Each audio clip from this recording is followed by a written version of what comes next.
ఎన్నికలకు నేనే పోటీ చేసుకున్నా, నన్ను గెలిపియండి అమ్మ. అవి ఎంటికలు కాదు ఎన్నికలు. నీకు ఆ పేరే వాళ్ళకి అత్తలేదు. ఈ ఊరినే ముద్దరిచ్చవే. నువ్వు 2 ఏళ్ళు సర్పంచ్ చేసినావు, నువ్వే ముద్దరిచ్చినవే.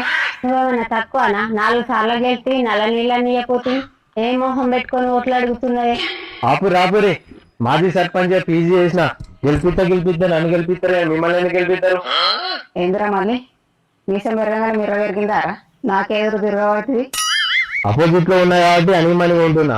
అయినా మేము కూడా బయట ఉడత బలిసినంత మాత్రాన ఉడుమైతదారా పోరా పిల్లకు. ఎకరం అమ్ముకొని వచ్చిన మీ ఇంట్లో దీపం వెలిగిద్దామని నాకే ఓటేయి రక్క.